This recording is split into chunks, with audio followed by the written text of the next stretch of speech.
네, 안녕하세요. 저는 중동고 국어 가르치고 있는 강사 김승미입니다. 네, 중동고 국어가 워낙 어렵다고 하는데 어머님들께서 가장 궁금하신 점, 과연 중동고에서 국어 1등급을 받기 위해서는 무엇을 어떻게 준비해야 할까? 네, 그 점에 대해서 오늘 좀 설명을 드리려고 합니다.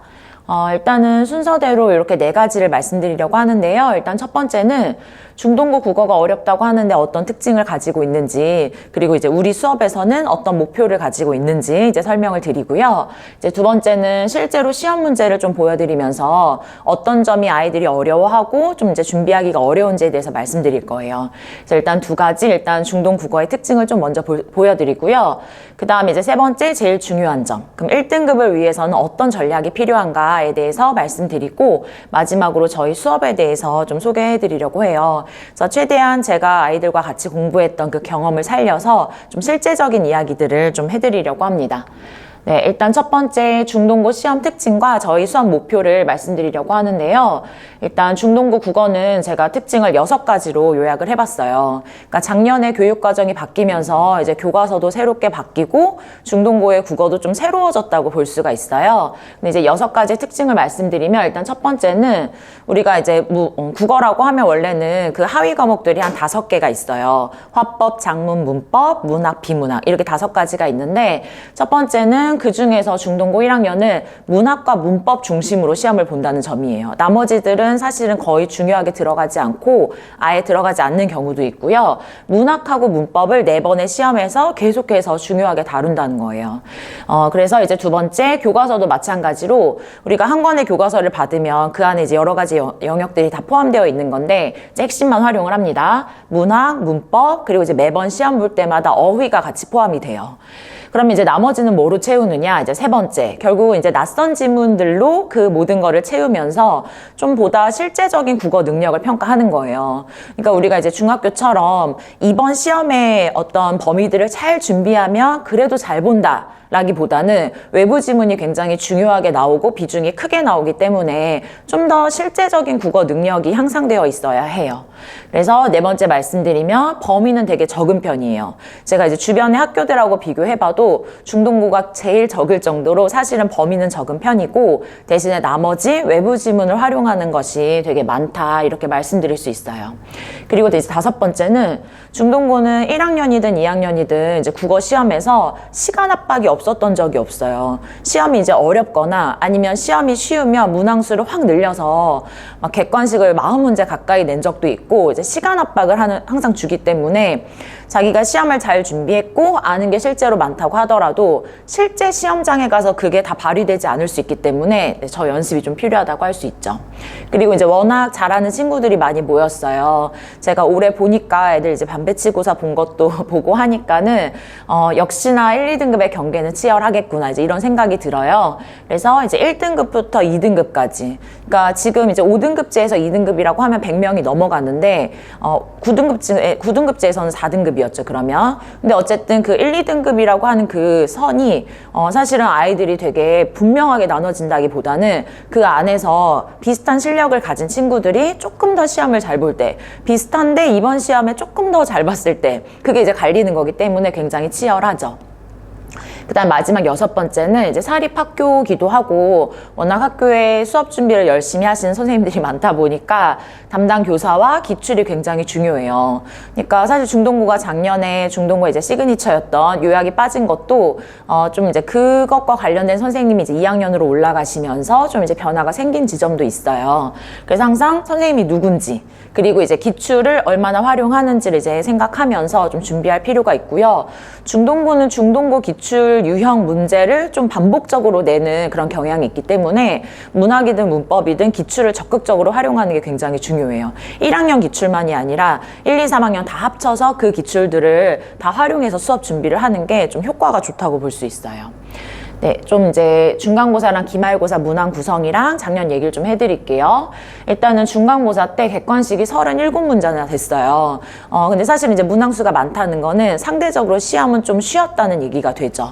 그리고 보면은 이제 전체적으로 3등분해서 생각하면 되는데, 첫 번째 문학이 한 3분의 1 정도 되고, 그 다음에 이제 범위 안에 있는 문학이 3분의 1 정도 되고, 그 다음 범위 밖에서 나오는 문학이 3분의 1 정도 되고, 크게 이렇게 좀 나눠진다고 볼 수 있고요.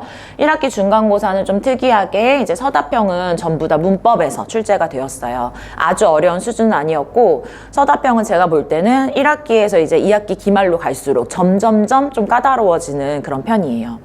근데 이제 특징점으로 생각해 보면 문학에서 외부 지문이 50% 넘게 출제가 된다는 거예요. 그리고 이제 범위 안에 있는 거는 사실은 변별 요소는 아니에요. 1, 2등급 안에서 변별 요소는 아니고 저 외부 지문을 얼마나 잘 푸느냐, 얼마나 잘 해석해내느냐, 이게 좀 관건이라고 할 수 있겠죠. 자, 그리고 이제 기말고사로 가면 기말고사가 굉장히 어려웠어요. 그래서 좀 컷도 내려갔었는데 문항수도 보시면 객관식이 29개로 확 줄었죠. 그런데도 더 어려운 시험이었는데 그 이유는 뭐냐면 일단 문학에서 외부 지문의 비중이 좀 더 커지면서 외부 지문을 굉장히 어렵게 냈기 때문이에요. 그러니까 중등고 1학년에서 시험을 잘 보려면 제일 필요한 능력이 뭐냐라고 했을 때 첫 번째는 제가 볼 때는 문학이에요. 문학. 근데 범위 안에 있는 문학은 아이들 다 열심히 공부하기 때문에 잘 보는데 외부 지문 문학을 어떻게 해결할 것인가, 이거를 생각하고 가지 않으면 시험을 잘 볼 수가 없는 거죠. 그리고 이제 전체적으로는 학기별로 다 누적이긴 한데 유의미하게 누적을 좀 느낄 수 있는 건 이제 문법이에요. 그래서 1학기 중간고사에 들어갔던 의문 변동이 1학기 기말까지, 또 단어도 기말까지 계속 나오기 때문에 좀 한 번 공부할 때 제대로 공부하는 게 좀 필요하다고 할 수 있어요. 네, 그럼 이제 시험에 필요한 능력이 뭐냐, 그리고 이제 우리 수업에서 우리가 목표로 하고 있는 갖추어야 하는 능력은 무엇이냐라고 했을 때 크게는 이제 3가지가 있는 거죠. 첫 번째는 문학. 근데 단순히 범위 안에 있는 문학을 잘 공부하는 것도 중요하지만 중요한 거는 문학의 이제 본질을 알고 적용하는 능력이 본인한테 좀 갖추어져 있어야 돼요. 그러니까 문학이 뭐야? 라고 했을 때 그냥 감상하고 재밌네 하고 끝나는 게 아니라 문학도 어쨌든 예술의 하위 장르로서 자기만의 어떤 문법적인 특징이 있으니까 문학이 말하는 방식, 문학의 본질, 시의 본질, 이런 것들을 좀 미리 해야 되고, 그리고 이제 연결해서 새로운 지문이 나왔을 때 그것을 적용해서 해석할 수 있는지가 이제 중요하다고 할 수 있겠죠. 그러니까 문학의 전문 용어, 개념어 이런 거 학교에서 상세하게 가르쳐주지 않지만 시험에는 다 나오는 편이거든요. 그래서 그런 것들을 좀 갖추어야 하고, 두 번째는 이제 문법 역시 교과서를 활용하긴 하지만 교과서 보면 알록달록하고 되게 예쁘게 잘 만들었지만 상대적으로 쉬운 편이에요. 근데 중동은 원래 문법을 되게 강하게 또 이제 아이들에게 어렵게 심화해서 가르치는 학교죠.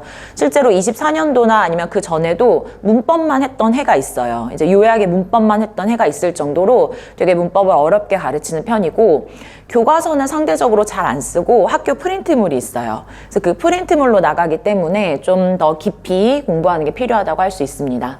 자, 그 다음에 마지막 3번째는 4번의 시험 동안 어휘가 항상 2문제씩 나오거든요. 이제 학교 교과서 안에 있는 어휘이기는 한데요. 그래도 이제 나올 만한 거를 찍어주는 거 되게 중요해요. 이제 2학기 기말고사에서도 이제 어휘가 여러 가지가 있지만 굉장히 나올 것 같이 어렵게 생긴 게 뭐였냐면 그렇다와 그러다라는 단어를 비교하는 게 있었는데 그게 이제 왠지 나올 것 같아서 저희가 엄청 열심히 공부를 했었는데 역시 나왔고 저희 반 아이들은 다 맞췄어요. 그래서 어휘를 이제 잘 다져가면서 플러스 이제 서술형, 조건부 서술형이기 때문에 조건을 지켜서 써내는 것까지 이제 연습을 해야 합니다. 그래서 우리 수업에서는 이렇게 3가지 능력을 이제 총 4가지죠. 어휘까지 하면 총 4가지 능력을 갖추고자 하고요. 네, 연결해서 말씀드리면 일단 첫 번째는 문법 같은 경우에는 오답 없이 한 번에 푼다. 그리고 제일 중요한 게 뒤에 외부 지문 문학을 좀 더 자세하게 열심히 풀기 위한 시간을 확보하기 위해서는 문법에서 시간을 줄이는 게 중요해요. 그러니까 아이들한테 문법하고 문학을 가르쳤을 때 조금 더 빨리 아이들이 그 능력을 흡수해서 이제 조금 더 속도를 낼 수 있는 건 이제 문법이기 때문에 이제 목표는 일단 먼저 시험지 받으면 문법부터 오답 없이 한 번에 풀어낸다. 그것도 빨리. 이게 목표예요. 근데 이제 사실은 어렵죠. 어렵지만 그래도 많이 아이들이 이건 해내요. 그래서 저희 시험에서도 보면은 저희 수업에서도 아이들이 시험 보고 와서는 문학을 어떻게 받는지가 중요하지 문법은 다 맞는 친구들 굉장히 많거든요. 근데 이제 그때까지는 열심히 해야 되겠죠. 그 다음에 이제 두 번째는 시험 범위 내에 있는 문학 작품은 굉장히 밀도 있게 해야 된다. 거의 이제 수업에서는 100, 120, 140 이렇게 더 많이 공부를 하게 되는데 우리가 이제 중학교 수준처럼 그냥 시를 볼 때 뭐 여기는 직유법, 여기는 은유법 이게 아니라 그 문학의 어떤 의미와 그 주제에 대한 내용들을 깊이 있게 내면하지 않으면 보기로 나오는 그런 어려운 문제들을 좀 풀어내기가 어려워요. 그래서 굉장히 밀도 있게 제가 이제 문학 작품 같은 거 공부시킬 때는 한 작품 풀고 이제 클리닉에서 그 작품에 대한 선택지를 진짜 많게는 막 70개도 만들어줘요. 그럼 이제 그걸 하나하나 다 OX 해가면서 그 작품을 아주 깊이 있게 공부를 하는 거죠. 그렇게 하나하나 하다 보면은 이제 문학 실력도 좀 늘기 때문에 외부 지문도 잘 풀어낼 수 있거든요. 그래서 이제 세 번째는 외부 지문을 풀어내는 훈련을 하는데요. 그냥 문학을 그냥 아무것도 없이 맨땅에 헤딩하듯이 이렇게 읽는 게 아니라 우리가 문학의 본질을 알게 되면 시가 말하는 방식, 이제 소설이 이야기하는 방식을 알게 되면 어디서부터 어떻게 접근해야 하는지가 나오죠. 그래서 이제 방법을 알려주는 거예요. 시를 읽을 때는 화자를 찾고 상황을 이해하고 그다음 마지막으로 정서를 찾는다. 그리고 나서 표현상의 특징으로 간다. 이렇게 하나하나 어떤 방법을 배운 다음에 그 방법을 적용하면서 어쨌든 그냥 무모하게 읽어내는 게 아니라 그 방법을 체화해서 읽는 연습을 하는 거예요. 지금도 이제 클리닉 시간에 계속 그걸 하고 있거든요. 그리고 제가 느낄 때는 저희 이제 합격자반이 한 달 조금 더 됐는데 요 정도 되니까 아이들이 이제 조금씩은 문학을 그냥 읽지 않고 방법을 가지고 읽으려고 해요. 그래서 이걸 좀 연습하는 게 필요하다고 할 수 있습니다. 그 다음에 이제 네 번째는 서술형을 쓰는데 1학기 중간에서 2학기 기말로 갈수록 서술형이 조건이 까다로우면서 부분 점수를 야박하게 주기 시작했어요. 그래서 조건에 맞는 서술형을 쓰는 연습들. 이제 클리닉 시간에는 다 쓰고 빈칸 채우고 백지 테스트 하고 하는데 그런 이제 쓰는 연습을 하면서 이제 감점 없이 써내도록 이제 아이들을 훈련시키고 있습니다. 그다음 마지막 5번째, 제일 중요하다고 할 수 있는데요.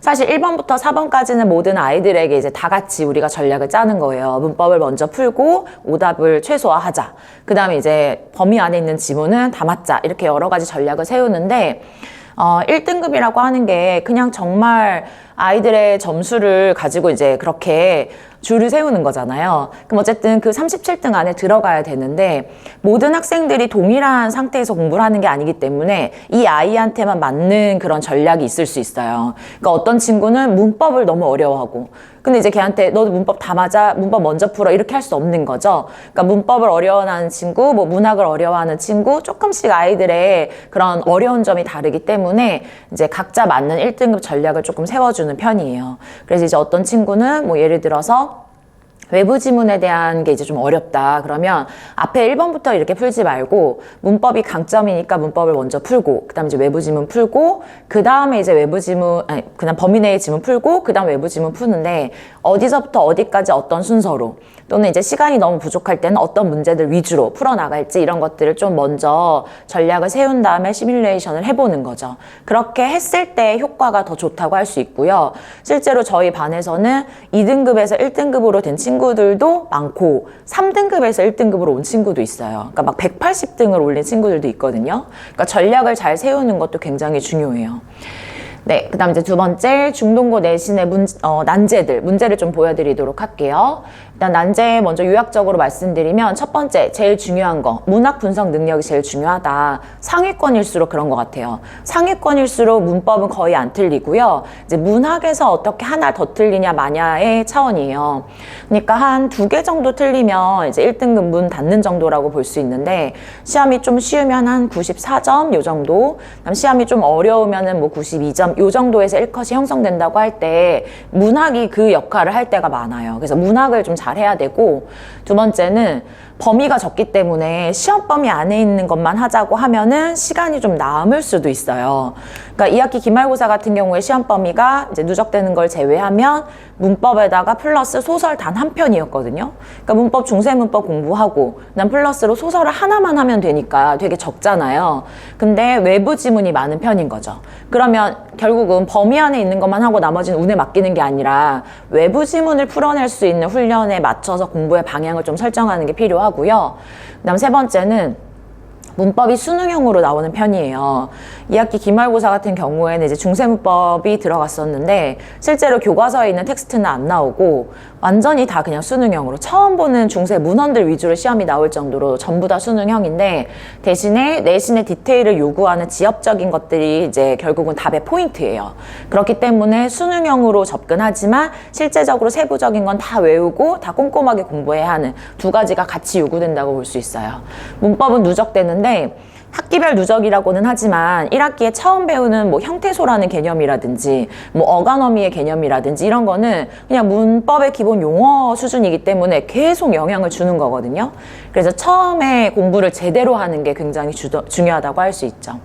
그리고 이제 조건부 서술형 문제는 점점 까다로워지기 때문에 이제 그것도 좀 어려운 점이라고 할 수 있고요. 앞에서 말씀드린 것처럼 시간 압박은 언제나 있다. 그러면 실제로 그냥 시간 압박만 있는 게 아니라 긴장감이 더해지기 때문에 아이들이 실력 발휘를 못할 수도 있고 예상하지 못한 실수가 있을 수도 있고요. 네, 여러 가지가 좀 있을 수 있습니다. 자, 그럼 문제를 조금 보여드리면 이제 문학의 난제인데요. 첫 번째는 외부 지문이 나온다고 할 때 수준이 굉장히 높아요. 그리고 연계가 잘 안 돼요. 그러니까 이제 좀 쉬운 경우에는 쉬운 학교나 또는 이제 쉬운 외부 지문 같은 경우에는 배운 지문 플러스 얘랑 연계되는 다른 지문을 엮어서 보통 이렇게 내고 배운 지문 위주로 정답을 설정하는데 중동고 같은 경우에는 아예 그냥 외부 지문을 생으로 내는 편이에요. 그리고 정답도 외부 지문에서 찾아야 하는 경우가 훨씬 많아요. 중간고사에도 한 문제를 제외하고는 다 그냥 외부 지문이 정답이 되게끔 문제가 세팅이 되었거든요. 지금 요거는 1학기 기말고사에 나왔던 현대소설인데요. 현대소설이라고 해도 사실은 거의 100년 전 소설인 거예요. 그러니까 아이들이 이제 단어나 이런 면에서 좀 어려운 점도 있고 요게 이제 한 전체 분량에서 5분의 1 정도 되는데 되게 어려운 소설이었고 아이들이 여기서 정말 많이 어려움을 겪었었어요. 그래서 요거는 한번 어머님들께서 좀 보시면 좋을 것 같아서 앞에 읽었을 때 잘 독해가 되는지 좀 우리 아이한테 좀 테스트를 해볼 수도 있겠고 네, 요거 제가 아이들한테 한번 집에 가서 읽힐 때 잘 읽었는지 테스트할 수 있는 퀴즈를 말씀드리면 지금 요 부분이 누가 누구에 대해서 이야기하고 있는가를 찾아보라고 해주세요. 정답은 나가 덕희에 대해서 얘기하고 있다예요. 근데 아이들이 생각보다는 잘 이해를 못할 수 있거든요. 그러니까 소설 읽는 연습, 소설을 어떻게 접근할지에 대한 것도 좀 필요하죠. 근데 이제 문제를 보면은 이렇게 엄청 상세하게 그냥 뜨문뜨문 읽어선 절대 안 되고 사건의 순서를 배열할 정도로 아주 상세하게 이해하는 게 필요하기 때문에 문학을 이제 어느 정도 하는 게 아니라 문학을 좀 잘하는 게 굉장히 중요해요. 두 번째는 이제 문학의 갈래 특징이라든지 수능형 보기, 약간 문학사적인 지식까지 포함해서 조금 수준 높은 문제들이 꼭 이제 한 세트당 한두 개씩은 껴있기 때문에 기본적으로 문학이 무엇이냐 하는 거에 대해서 좀 공부를 많이 할 필요가 있겠죠. 그래서 문학은 수준이 되게 높고 수능형 문제가 있다. 네, 문법 같은 경우에는 지금 보시면 문제 하나하나가 되게 유형이 좀 복잡하게 수능형으로 나오는 편이에요. 복잡한 수능형인데 거기다 이제 콜라보로 세부적인 내용은 굉장히 지엽적으로 나오는 편이에요. 그러니까 여기에서도 이제 수능형으로 나오면서 밑에는 하나하나 다 찾아야 하는 이제 이런 식으로 이제 나온 적이 있고요. 문법 문제들이 대부분 다 이렇기 때문에 풀기가 쉽진 않아요. 근데 제가 처음에 말씀드렸잖아요. 문법은 한 번에 오답 없이 빨리 풀어야 한다. 그러니까 되게 많은 그 연습이 필요하고 누적 범위이기 때문에 또 처음에 공부할 때부터 확실하게 어렵게 깊이 있게 공부를 해야 되죠.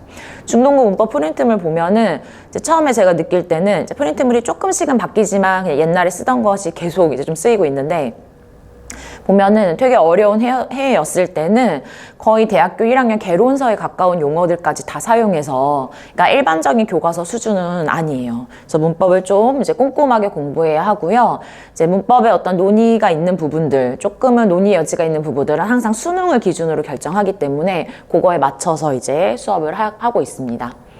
네, 그리고 이제 문법이 누적되는데 사실은 이제 1학기 같은 경우에 12개의 문법 문제 중에서 중간고사 범위 게 5개, 2학기 기말에선 2학기 중간 범위가 6개 정도 나왔어요. 그러니까 3분의 1 조금 넘게 나오는 편이고요. 어렵게 나와요. 누적이라고 해서 쉽게 나오지 않는데 얘가 이제 지문형이에요. 문법을 지문형으로 좀 풀어서 정보를 주면서 푸는 문제였고요. 2학기 기말고사 문법 문제 중에서 제일 어려웠던 부분이에요. 그러니까 2학기 기말 때 중세문법에 플러스 누적 범위 맞춤법이 들어갔는데 그게 띄어쓰기가 포함되어 있거든요. 띄어쓰기에 대한 조금 더 세부적인 내용을 주는 건데 사실 이제 띄어쓰기가 좀 복잡하잖아요. 근데 이제 용언의 띄어쓰기에 관한 것에 보면은 기본이 있고 막 예외 같은 것들이 뭐 예를 들어 한 5개 있다고 치면 학교에서는 한두 개만 가르쳐줘요. 그러면 이제 사실은 나머지도 시험에 나올 가능성은 있지만 학교에서 직접적으로 배우지는 않을 수 있는 거죠. 근데 이렇게 이제 지문으로 추가적으로 준 다음에 이제 시험에 내는데, 문법을 빨리 풀어야 하기 때문에 이걸 읽고선 하나하나 적용하는데 시간이 좀 걸려서 아이들이 좀 부담스러웠던 문제였고요. 그래서 저는 이제 수업할 때 문법은 엄청 깊이 있게 하는 편이에요. 5개가 있으면 당연히 5개 다 가르치죠. 그럼 애들이 수업할 때 뭐라고 하냐면, 이제 2개 가르치고 3번째 거 넘어가면 애들이 여기서 이건 학교에서 안 했어요 라든지 학교 프린트에 없어요 이렇게 얘기하는데, 시험에 얼마든지 나올 수 있어서 항상 공부는 훨씬 더 많이 심화해서 깊이 있게 하는 편이에요. 네, 그 다음 이제 서술형의 난제를 보면 둘 다 이제 2학기 문제인데 1학기보다는 2학기 서술형이 훨씬 더 까다로웠고요. 여기 옆에서도 보면 이런 사소한 함정들이 중동고의 특징이기도 해요. 기역, 니은에 대한 것들을 이제 활용해서 한 문장을 새롭게 만들어 보는 거였는데, 이 기역에 대한 것이 뒤로 가야 돼요. 여기 보시면 이제 기역의 활용형을 문장 마지막에 위치시켜라. 근데 아이들은 그냥 여기까지 꼼꼼하게 안 읽거나 이제 순간적으로 순서대로 이제 쓴 애들이 있는데 부분 점수 안 줬어요. 그래서 오히려 컷을 낮추는 역할을 해요. 시험 끝나고 아이들이 저한테 이제 점수를 보내서 제가 1등급을 대략 선을 생각하면 한 95점 정도 될 것 같다 하면 항상 94점, 2점, 3점 될 것 같다 그러면 이제 뭐 91점 몇 이렇게 나왔거든요. 그 이유가 서술형을 되게 부분 점수 안 주면서 꼼꼼하게 깎는 편이에요. 컷을 좀 낮추는 역할을 하고, 여기서도 마찬가지로 이제 띄어쓰기가 틀린 거 모두 찾는 거였는데 여기서도 되게 상세하게 이유를 써야 하는 게 있었어서 감점이 많이 됐었거든요. 그래서 서술형을 이제 조건을 잘 지켜서 쓰는 연습이 좀 필요하다고 할 수 있습니다. 자, 그럼 이제 제일 중요한 것으로 넘어가서 1등급을 위한 시험 대비 무엇이 필요할까? 네, 여기서부터는 이제 집중해서 조금 더 말씀드리도록 할게요. 일단 첫 번째는 시험 첫 번째 주부터 시험 직전까지 제일 중요하게 생각하는 거는 문학을 분석할 수 있는 틀을 만들 수 있도록 아이들을 훈련시키는 거예요. 근데 이제 실제적으로 그 강의할 때는 이제 수업에서는 시험 범위 안에 있는 것들을 강의식으로 해야 되기 때문에 좀 이렇게 분석하는 외부 지문 분석 연습은 이제 클리닉에서 주로 많이 하고 있어요. 그래서 보면은 이제 새로운 지문을 주고 옆에 이렇게 틀을 만들어 놨죠. 그래서 요 해석에 맞춰서 자기가 거기를 채워가면서 클리닉 시간에는 채워가면서 연습을 하고, 이게 시험장에 가서는 머릿속으로 돌아갈 수 있게끔 연습을 하는 거예요. 그래서 예를 들어 이렇게 정서에 대해서 분석할 수 있는 훈련을 했으면 정서와 관련된 것만 쭉 한 15개 찾아보면서 계속 연습을 하고, 그렇게 하면서 외부 지문을 분석할 수 있는 그런 능력들이 아이들한테 좀 이렇게 배양된다고 할 수 있죠.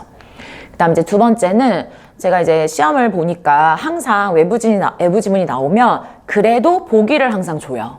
근데 보기는 학교에서 쓰는 거잖아요. 지문은 원래 있던 작품이고, 그 보기는 선생님들이 나름의 출제 의도와 해석의 방향을 정해주는 건데, 아이들이 그냥 한 문제를 풀 때 이거를 가볍게 읽는 경향도 있어서 보기를 읽어서 어떻게 우리가 적용해서 주제로 갈까, 이런 연습을 좀 하는 거고요. 기출을 주로 많이 활용하는 편이에요.